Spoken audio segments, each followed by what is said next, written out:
الخريطه دهيت بتوضح، او الجراف ده بيوضح التغير اللي حاصل في درجه حراره الهواء على اسكندريه من سنه 1980 لغايه سنه 2019 على مدى 40 سنه تقريبا. لقينا ان في عندي معدل زياده 4% درجه مئويه لكل سنه، وده مؤشر على ان احنا حراره الجو مستمره معانا ما لم ناخذ الاحترازات اللازمه ان احنا نرجع تاني للوضع الطبيعي بتاع الجو عندنا. هنا نتنقل كمؤشر بالنسبه للبحر الاحمر عشان نشوف الفرق. درجه الحراره في البحر الاحمر زادت بمعدل 1% درجه مئويه في السنه، وده دليل على ان بيئه البحر الاحمر ما زالت الى الان نوعا ما بيئه بكر. النشاط البشري ما اثرش فيها بنفس الاثر اللي اتاثرت به محافظتنا زي محافظه ساحليه زي اسكندريه. نفس الوضع في درجه الحراره السطحيه بالنسبه للبحر برضه خدنا كانت على مدى 72 سنه قراءات لدرجه حراره سطح قصاد الساحل المصري كله، مش اسكندريه بس، لا الساحل المصري كله، ولقينا ان في اتجاه عام بالزياده في درجه حراره السطح برضه كانت حوالي 4% درجه مئويه لكل سنه. الشيء اللي اكد وجود التغير المناخي واللي اكد اثر التغير المناخي ده على البيئه الساحليه عندنا هو ان احنا لقينا ان احنا في عندنا فترتين زمنيتين لمده 16 سنه، اول فتره من سنه 75 لسنه 91 والفتره الثانيه من 2002 الى 2018. 16 سنه متصله في الفتره الاولى و16 سنه متصله في الفتره الثانيه. ناخد بالنا ان في الفتره الاولى من 75 ل 91 درجه الحراره كانت اخذه في النقصان، بينما من بعد سنه 2000 درجه الحراره وجدت في الازدياد، وده برضه مؤشر على ان نتائج او نتيجه الصناعات ونتيجه التغيرات في طبيعه التعامل بتاعنا مع البيئه البحريه مؤثر بالسلب في الفتره الاخيره. نيجي لنقطه منسوب زياده سطح البحر والموضوع اللي بيشغل بال الكثيرين مننا، وزي ما قلنا في الكوب 26 في جلاسكو بوريس جونسون قال ان اسكندريه من المدن المعرضه للغرق. طب هل الكلام اللي قاله بوريس جونسون ده صحيح ولا لا؟ في الواقع ان ممكن يكون الكلام اللي قاله بوريس جونسون ده نتيجه لقراءته لمعدل التغير العالمي في مستوى سطح البحر.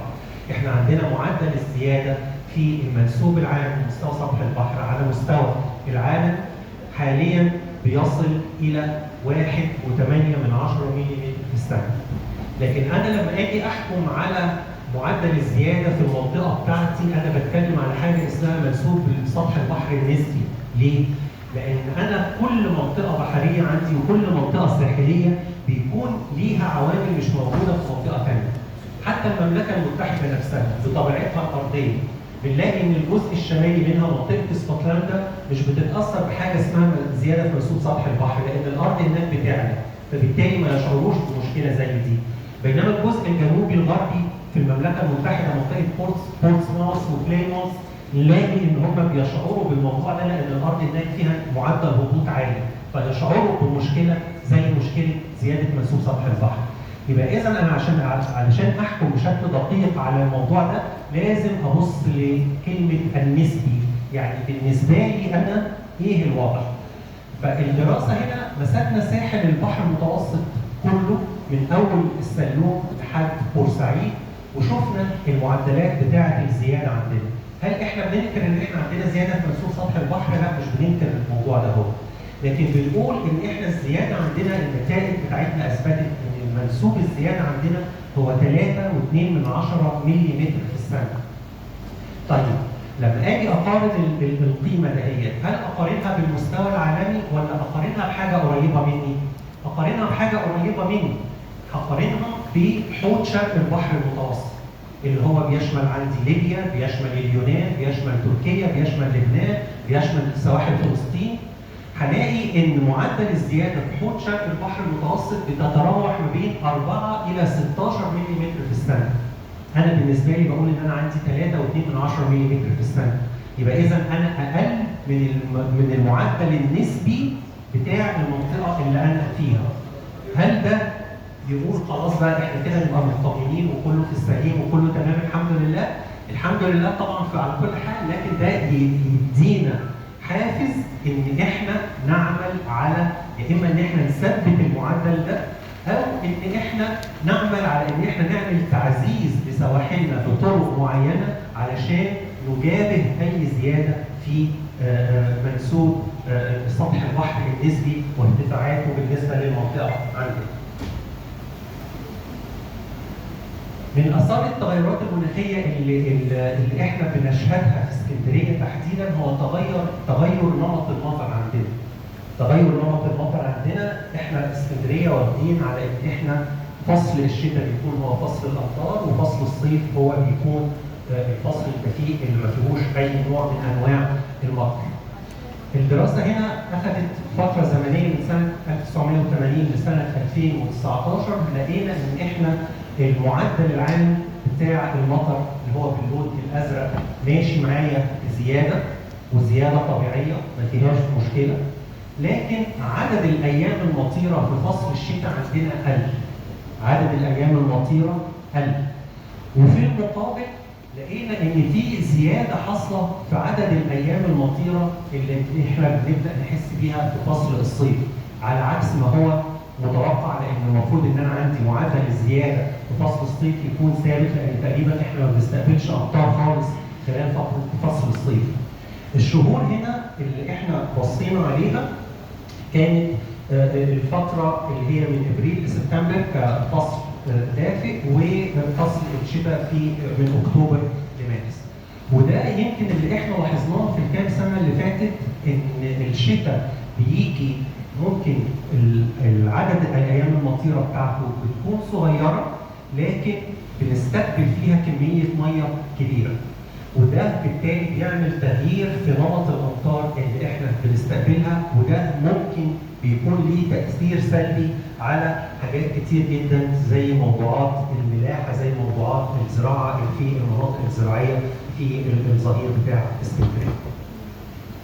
اخيرا الظواهر الطارئه اللي احنا بنلمسها في اسكندريه، احنا الصور دهيت متجمعه من العواصف الاعصاريه اللي حصلت في اسكندريه سنه 2010، ودي يمكن كانت اول مره نستقبل فيها النوع ده من الظواهر. ولو نفتكر كان في كسر في منطقه المنظره والعصافره، الشواطئ كلها اتكسرت واتعرضت لشبه الغرق. من الظواهر الطارئه برضو الامطار الغزيره، زي ما قلنا تغير في نمط المطر، ان انا ما يجيليش المطر مثلا على مدى ايام كتيره، لا يجي لي على مدى ايام صغيره، لكن يجي لي مطر شديد جدا بحيث ان هو يفوق القدره على الصرف بتاعه. دي الصور برضو 2015 18 و20. واخيرا اخر 3 سنين اسكندريه شهدت هطول السلوك وشفنا الغطاء الابيض، ودي طبعا بالنسبه لنا ظواهر طارئه احنا ما كناش واخدين عليها. كل ده نتيجه التغيرات المناخيه. من الظواهر الطارئه اللي بتاثر في البيئه البحريه عندنا هي ما يعرف بموجات الحر البحريه او الموجات البحريه الحاره، ان درجه الحراره في الميه ترتفع بمعدل كبير جدا عن المتوسط العام المعروف بها، وتستمر درجه الحراره في الارتفاع لفتره 5 ايام او اكثر. الفتره الاخيره حوض شرق البحر المتوسط بشكل عام معرض لظواهر الموجات الحر البحريه دهيت، ودي برضو من الظواهر اللي بتؤثر على او ناتجه عن التغيرات المناخيه. طب ايه هو الاكشن اللي احنا المفروض ان احنا ناخده؟ الاكشن على مستوى العالم ظهر في 3 حاجات. اول حاجه التكيف. التكيف المقصود به ان انا على الوضع اللي انا وصلت له ابدا ان انا انسق من نظام حياتي واحط العوامل اللي تساعدني على ان انا احد من العمليات اللي بتؤدي الى التغير المناخي. وعندي خطوه ثانيه ممكن اخدها وهي الاحتراز.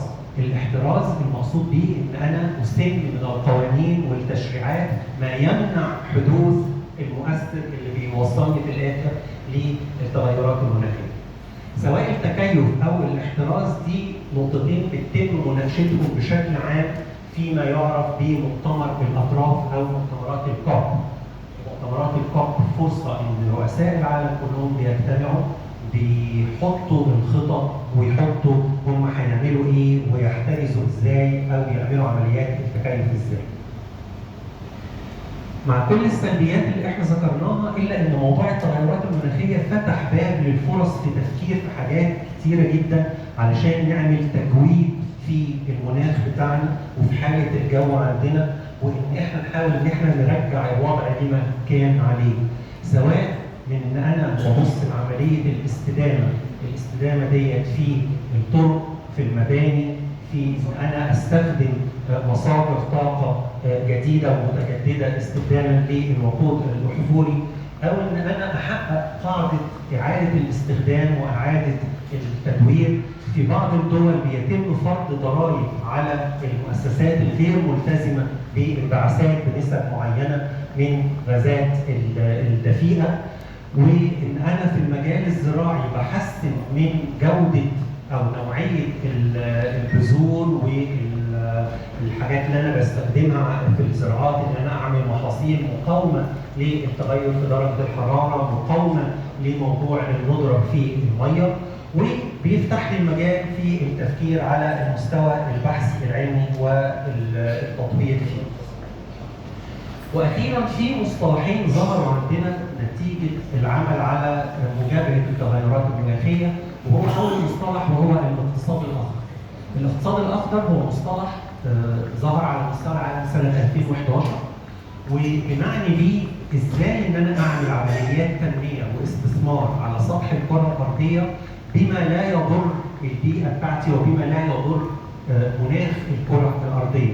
سواء ان انا بستخدم مصادر للطاقه المتجدده زي الخلايا الشمسيه، ان انا استخدم النقل الاخضر، ان انا استبدل الوقود الاحفوري بالكهرباء في عمليات النقل، ان انا المصانع بتاعتي لازم الزمها بان هي بتركب فلاتر ويكون ليها كاتيجوريز معينه في الانبعاثات اللي بتطلع منها. اتبع المصطلح الاقتصاد الاخضر مصطلح اخر وهو الاقتصاد الازرق، ده طلع في سنه 2015، وكما قمنا بعمليه التنميه على سطح الارض من خلال الاقتصاد الاخضر، احنا بنعمل عمليه التنميه في البيئه البحريه من خلال الاقتصاد الازرق. الاقتصاد الازرق بنعني بيه ان انا اقدر استغل ازاي الطاقه المتجدده اللي موجوده عندي في عالم البحار، ازاي ان انا احول وسائل النقل البحري لوسائل صديقه للبيئه، والمواني عندي تشتغل بنظم صديقه للبيئه، ازاي ان انا اعمل عمليه انهانسمنت للمارين انفايرمنت عندي، ان انا اعمل عمليه الكالتشر، ان انا ازود الرقعه اللي موجوده للشعاب المرجانيه بحيث ان انا اعمل تنميه في المصايد وهكذا.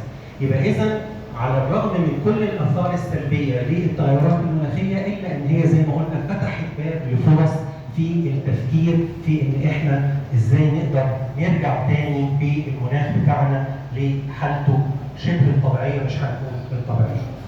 وعشان نلخص الكلام بتاعنا ده كله هنقول ان احنا موضوع التغيرات المناخيه يعتبر من الموضوعات البسيطه. ليه بسيطه؟ لان انا عارف الاسباب اللي ادت للمشكله. وكوني ان انا عارف الاسباب اللي ادت للمشكله اللي انا بقابلها ده بيساعدني ان انا احط الحل بالطريقه الصحيحه. هو موضوع بسيط لكنه في نفس الوقت هو موضوع خطير. زي ما شفنا كل الاثار السلبيه اللي احنا بنعاني منها نتيجه التغيرات المناخيه، وازاي ان ده بينعكس علينا على الصحه وعلى الاقتصاد وعلى كل مناحي الحياه تقريبا. وعلشان كده لازم ناخد الاجراءات، سواء كانت الاجراءات هي اجراءات تشريعيه او اجراءات في عمليات التنميه. لما نضم الثلاث نقط دول مع بعض بالمفهوم العام للتغير المناخي وازاي ان هو بيأثر عندي على سطح الكره الارضيه وبيأثر عندي في عالم البحار وبيأثر عندي على حتى الاقتصاد على سطح الكره الارضيه، لما نضم الثلاث نقط دول على بعض هنلاقي ان الموضوع قابل للحل. لكن في نفس الوقت احنا زي ما بنقول احنا دلوقتي بنعاني من اثار ما حدث في عصر الثوره الصناعيه. احنا سنه 2024 بنعاني من اللي حصل في سنه 1850 و1900 و1910 و يبقى اذا ما نتوقعش ابدا ان الحل سحري او ان عصا موسى هي اللي هتحل الموضوع. احنا ما علينا ان احنا ناخد الخطوات الفعليه وناخد الخطوات في الاتجاه الصحيح علشان الاجيال اللي جايه بعد كده هي اللي تلاقي ان مناخ الكره الارضيه رجع تاني لحالته شبه الطبيعيه. واشكركم شكرا جزيلا.